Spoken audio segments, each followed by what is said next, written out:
Le Burundi est situé dans la région des Grands Lacs.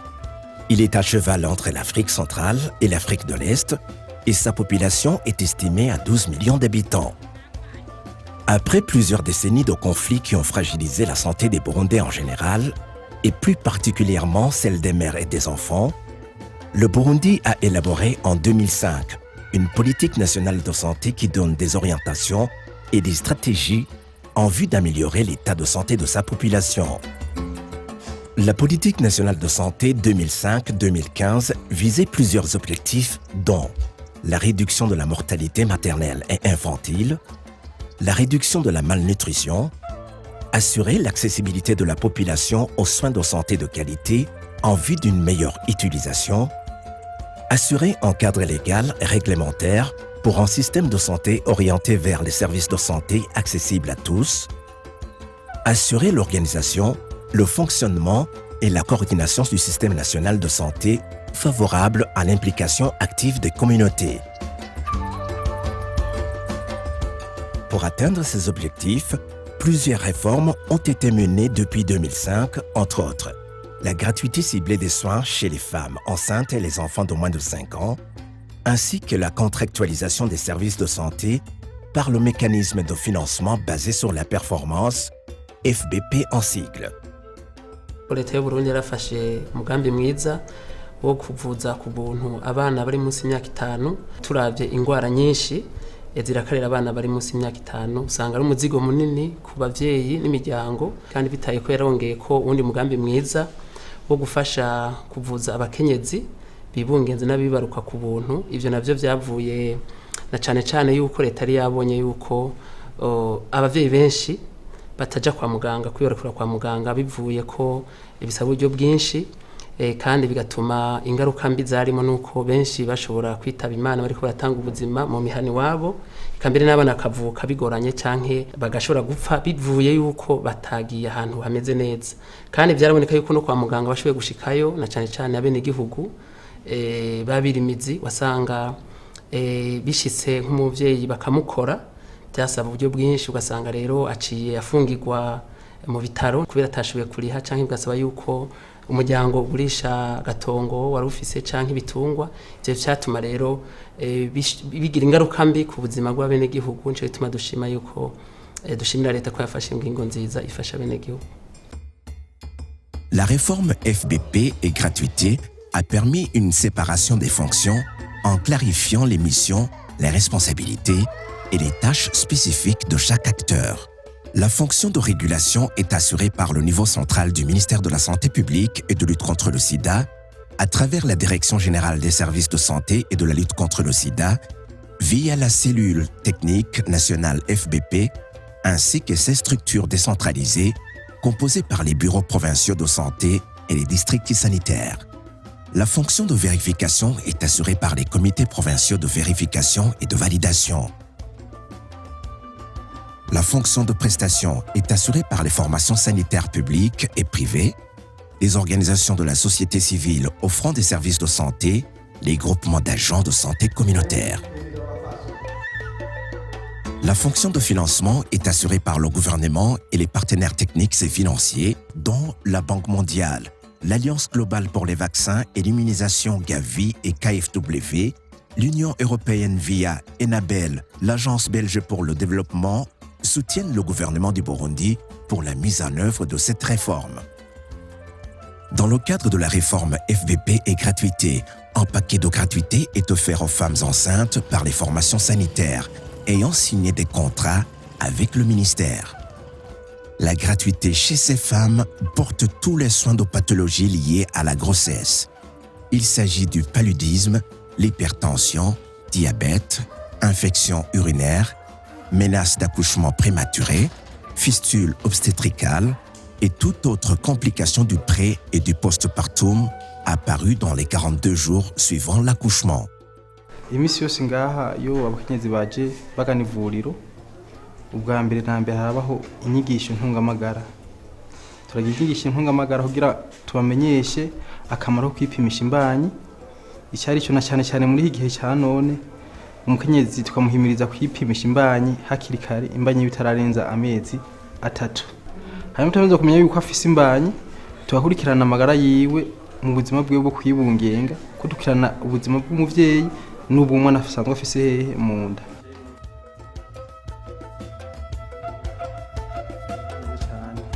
Ntangora umutima utera neza. Ushitse ngaha urababwira ikibazo ufise kw'iri vuriro, hama ukagenda hariya yo batwakirira barakubaza ingene umeze ukababwira, bakakubwira. Kenshi baraduhimiriza kuza kwipimisha kenshi na kenshi iyo umukenyezi yasamye inda ifise amezi 3 guhera ku mezi 3 kuduga, amatariki baguhaye ukazura yagendera aho baragushimira neza kandi baratwakira neza, badukingira n'ingwara, baradukingira bakaduha imiti ku buntu, nta mahera turabona batwaka.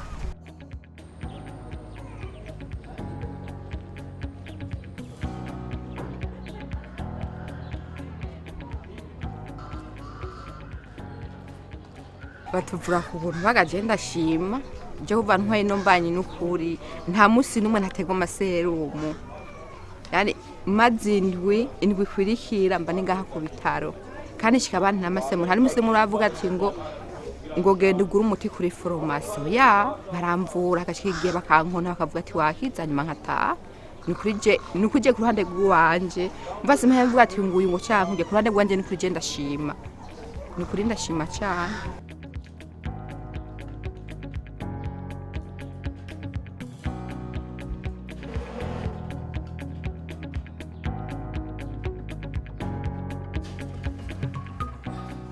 Umuntu nyene abumukene yahora ariha agafaranga usanga bica bimugora agashanga ariye n'akaviwe umwana kumubesheje, ariko ubu turashima ko batuvyara ku buntu.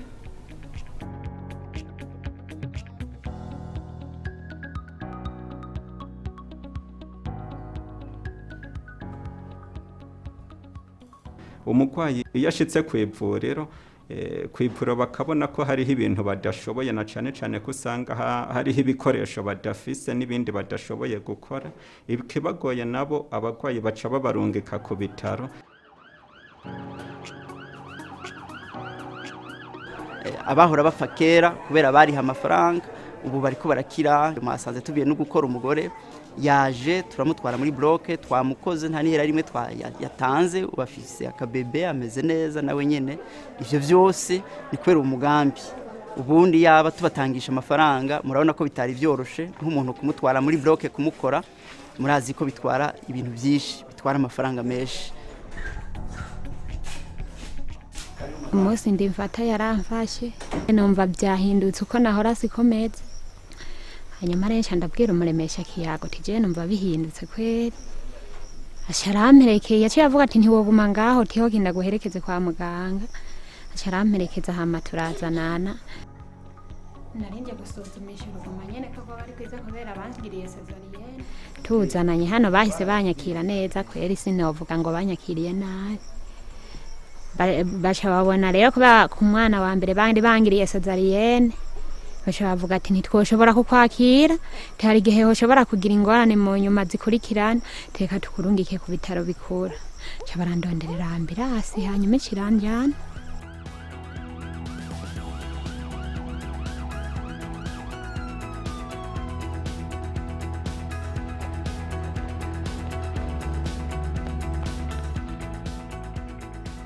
La gratuité ciblée des soins concerne aussi les enfants de moins de 5 ans. Ces derniers sont pris en charge gratuitement pour toutes les maladies. À ce titre, ils reçoivent gratuitement les services de consultation externe, les médicaments essentiels, les examens complémentaires, l'hébergement des cas graves ainsi que les autres actes infirmiers.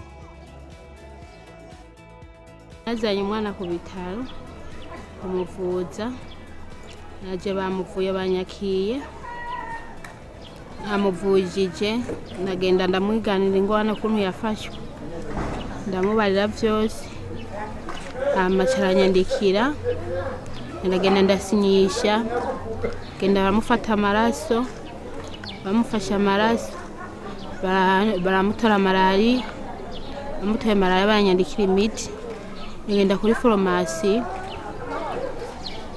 barampa imiti bayimpaye imiti ya malariya n'iy'ubushyuhe indwara zose yaragwaye bampaye imiti.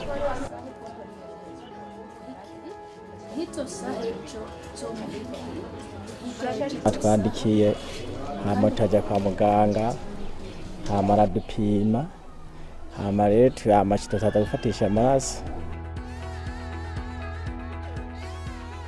Nk'ubu yaba ntangaho amafaranga urumva yuko byari kungora muganga nk'ubu bashika akabateo na rifisi nkasha ndinda kuza kwembemba nk'umucuza ndamugurana mugabo urabona nk'ubu sinigwa ndagenda.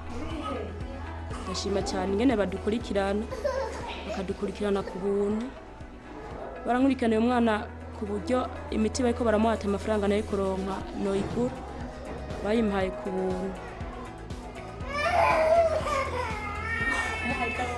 Nanovuga nti ni Imana yaba yaraciye mu baganga nta mahera turiha. Umwana araja mu bitaro bagakurikirana ibipimo ingwara bagatora ukabona uvugwa ukabona imiti baraguha ukabona abana barakize uratashe nta kintu na kimwe batwatse c'amahera ahubwo twabonye Imana harimo n'ababa bafise abana n'ingwara zasobora kuzingamikira muhira. La communauté est impliquée dans la mise en œuvre du FBP par la mise en place des comités de santé et de gestion des centres de santé, ainsi que les groupements d'agents de santé communautaires qui assurent l'interface entre la communauté et les formations sanitaires. Turagira inama rimwe mu kwezi iwacu n'indi nama igira kabiri duhuza n'abaganga. Hanyuma kandi muri iyo nama ya mbere tugira iwacu ni naho duhanahanira ibikorwa umuntu wese agiye gukora ku mutumba. Ivuga navyo rikaza kudufasha mu nama igira kabiri kuraba koko ivyo twavuganye navyo byaragiye mu ngiro.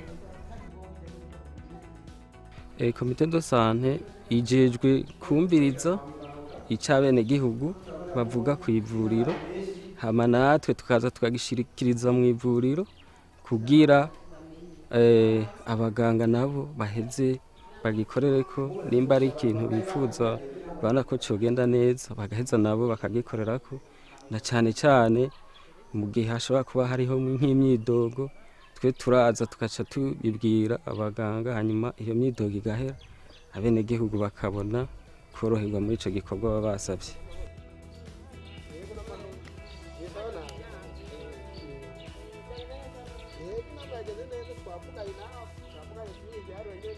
Kwezi ku kwezi baraza bakagendera n'ivuriro mbere niyo kwezi kutarakwira baragendera ivuriro bakaraba ko ibintu biriko biragenda bakabaza bakaja mu bene gihugu bakabaza ingorane bafise nimba ari umwene gihugu atakiriwe neza baraza bakadukebura bakatubwira ati uyu munsi naka vyarigenze kugenda nabi hari umuntu atakiriwe neza atashimye maze uwo muntu atayamwakiriye neza tukamukubita agashi akikebuka.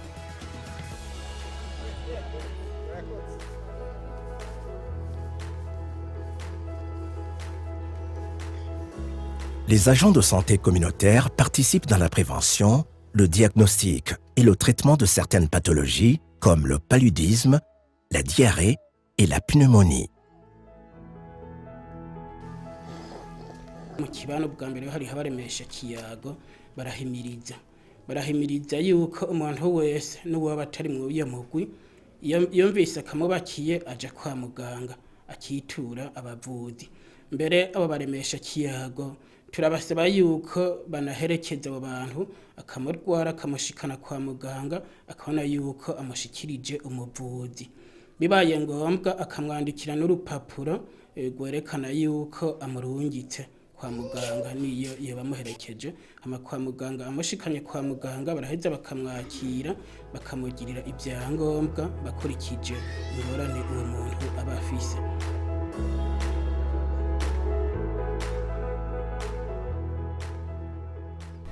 Abana rero umuvyeyi yumvise afashwe n'ubushuhe aca banga kumuremesha kiyago mbere yo gushika kw'ivuriro akaza rero tukamwakira neza umwana tukamupima umupimye ugasanga malariya irimo turafise imiti tumuha imiti tukamubwira ukuntu ashobora kuyifata dusanze ntatayifise ubwo bushuhe tuvuga tuti haba hari ingwara yindi buvako nico gituma duca tubarungika kw'ivuriro hamare bagaca baja kw'ivuriro.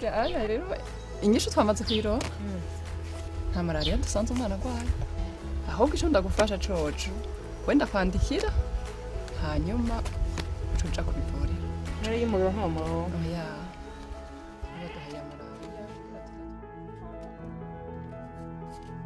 muri babaremesha kiyago nyene twarashizemwo abatwa kugira ngo nabo baze barigishwa baronka ubumenyi ku bijanye n'amagara y'abantu kandi bace baza baradufasha gukurikirana no guhanura bene wabo. Twebwe biratunezera cyane iyo tubonye abatwashobora kuja mu bandi bantu kubera kera barakumiriwe ariko ubu unye barisanzura bakisanga niyo bari mu bitaro usanga barasangira n'abandi ku isahani nta kintu na kimwe. Kera tukibagirisha amafaranga yaraza akubwira ngo je ndumutwa musindiha una mustantera arabizi mugabo ubunye nta na kimwe arazi neza yuko aza muri uwo mugwi w'abandi bavugwa ku buntu yari umuvyeyi n'umwana mutoye ufite imyaka iri munsi y'imyaka 5. Le financement basé sur les performances étant une stratégie de financement des services de santé basée sur les résultats, les commissions provinciales de vérification et de validation examinent chaque mois les prestations déclarées par les formations sanitaires et les agents de santé communautaire. La réforme FBP et gratuité permet au ministère de la Santé publique et de la lutte contre le sida de veiller à ce que la population ait accès à tous les services de santé qui remplissent les normes de qualité. Uwo mugambi ni umugambi ujejwe kugura ibikorwa abakozi bakorera mu mavuriro mato mato najya amavuriro twita makuru hamwe n'abaremesha kiyago. Aho rero turongera tukagurira ibikorwa bakoze uburere bw'ubuvuzi hamwe n'abajejwe intara z'ubuvuzi. Hanyuma turongera kandi tukagurira ibisata bimwe bimwe byo mu biro bikuru by'ubushikiranganje. Hanyuma tukabagurira umwimbo bagize kugira ngo ibikorwa bibandanye bitera imbere. Uwo mugwi uca kuraba ibiharuro ku kwezi ruragenda guharura ku mavuriro ibyo baba barakoze kuko ku mavuriro yaba mato yaba ku bitaro yaba mu baremesha kiyago ibyo bakora byose baravyandika kandi rero ibyo barabigurirwa. Turi mu gihe cy'impera y'ukwezi turiko turegeranya ibiharuro kugira ngo dukore raporo y'ibikorwa byarangutse muri uko kwezi mu ivuriro ryose. Jewe ngaha murabona ko mfise ibintu byinshi no kuvuga aha mfise ibiharuro byavuye mu maserivisi atandukanye nivyo vyibi rero ndiko ndegeraniriza hamwe kugira ngo nkore icegeranyo cy'ibiharuro cy'ivuriro cy'uku kwezi kwa kabiri.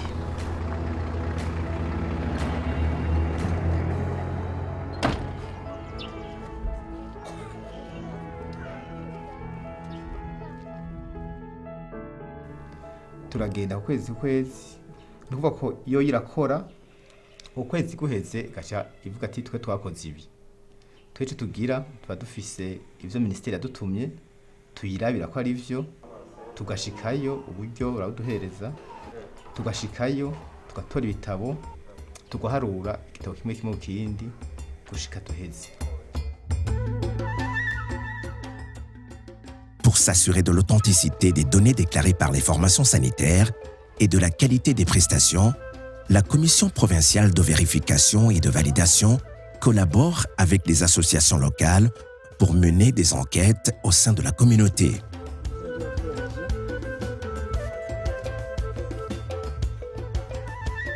Uwo mugambi waravyoroheje kandi bigira neza cyane. Turafise amashirahamwe adufasha kuja guhinyuza mu mihana mu bisanzwe bahinyuza yuko umugwayi yivuje ku ivuriro by'ukuri ico yaje gusaba arico bamugiriye.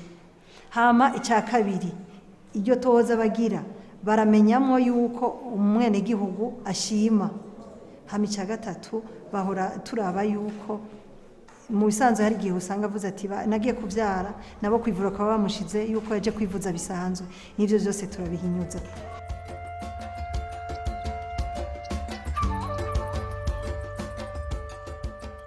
Baraduha igikorwa tukaja kuraba tukarondera ivyiyumviro vy'abenegihugu bitura iryo vuriro tukaraba bakatubwira tukaraba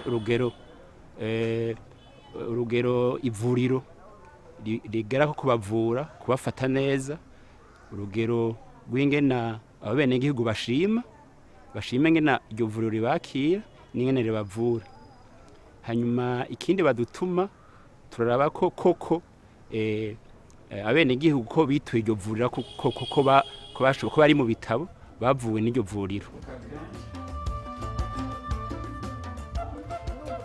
Bamaze kubidushikanira rero ibyo biharuro bagiye begeranya n'amafaranga bihuriranye turaja hamwe tukavyiga dusanze rero izo facture bagiye bakora zihuye nk'uko biri tukazemeza hari utwo duhinyanyura tukaduhinyanyura hanyuma rero bagashobora guca bazirungika mu bushikiranganji bw'amagara y'abantu no kurwanya ikiza sida akaba aribo bazoheza rero bagasubira bakabiraba nabo nyene ko byagenze neza ko ariko biri hama bagashobora gutanga amafaranga rero kuri ya mavuriro.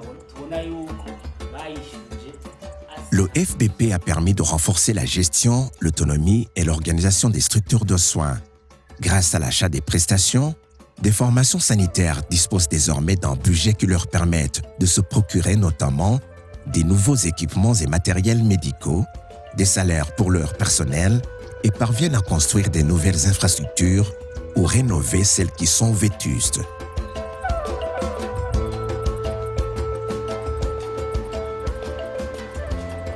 Twahora turindira yuko ari leta izoza kutugurira canke tukazoronka umugira neza atuzanira ingabire mugabo nkaha aye twarashoboye kwigurira ibitanda bibiri dushobora kugira abakenyezi bacu bibaruka baze bibarukira ahantu hameze neza kandi hasa neza twaragize ingufu turubaka ivyugamo kuvuga kuburyo uburi kurava ahantu n'ahandi naho imvura ibikagwa dashobora kunyagirwa abagwayi bacu ko turabakingira izuba tubakingira n'imvura noneho ubu rero tugeze ku rugero nago nyene tuguma dukenguruka kandi rudasanzwe ko twaravye yuko ibivuriro ryacu rirengeye kuba rizitijwe n'amasederi vyatsi cituma tugeze ku rwego rwo kuryubakira clôture y'amatafari ahiye.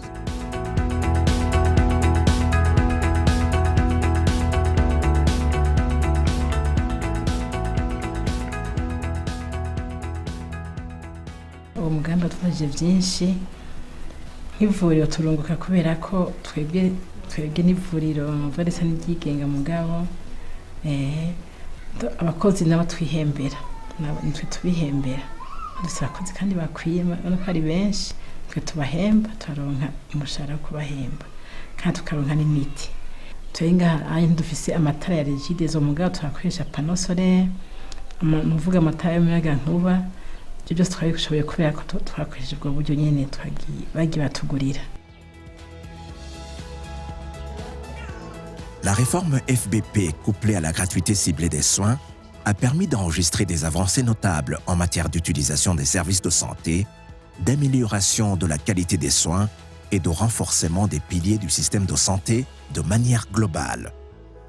Ces résultats ont été atteints grâce aux efforts du gouvernement et de ses partenaires techniques et financiers, dont l'Union européenne, représentée par l'Agence belge pour le développement ENABEL pour la mise en œuvre de ce programme. On travaille beaucoup avec le ministère de la Santé publique et c'est des concentrations, je dirais, aussi des centres de santé et la société civile qui est représentée auprès des centres de santé. Donc ce sont des partenaires de longue date, je dirais, avec lesquels les choses se passent très bien. Et d'où d'ailleurs le succès un peu de ce programme-là, basé sur la performance. Mais plus généralement, égard au fait que nous sommes un des principaux bailleurs dans le domaine de la santé au Burundi, évidemment on a très bonnes relations avec les autorités.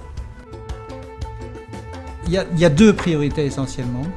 La première, c'est améliorer l'accès, faciliter l'accès le plus large possible des populations au système de santé, y compris les populations vulnérables telles que les femmes et les enfants.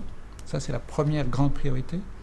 La deuxième grande priorité, c'est de conforter la résilience, la solidité du système de santé burundais, de façon à ce que dans l'avenir, il puisse être autonome, durable et ne plus dépendre des aides extérieures. Twe turaraba rero aho umugambi ugeze abenegihugu barashima impfu z'abana bari munsi y'imyaka 5 zaragabanutse cyane. Ikindi naco impfu zahitana abavyeyi bariko batanga umuzima zagabanutse cyane ibice birenga 50% kandi n'ubutunzi bw'ibitaro muri rusange bwariyongereye kandi vyatumye haboneka n'abakozi bironkera akazi bagahawe n'ivuriro ryaba iry'abigenga iry'abiheba Imana canke irya leta. Ivyo navyo bituma korohereza abenegihugu mu kubavura cyane cyane mu kugwiza uburyo n'ibikoresho n'abakozi vyoroha.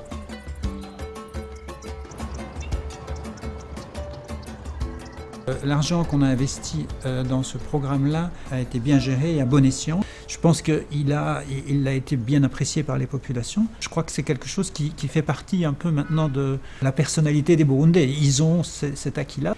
Nous arrivons cette année en 2020, donc à l'issue d'un exercice de programmation, et puis commence le suivant, donc pour les 5 prochaines années.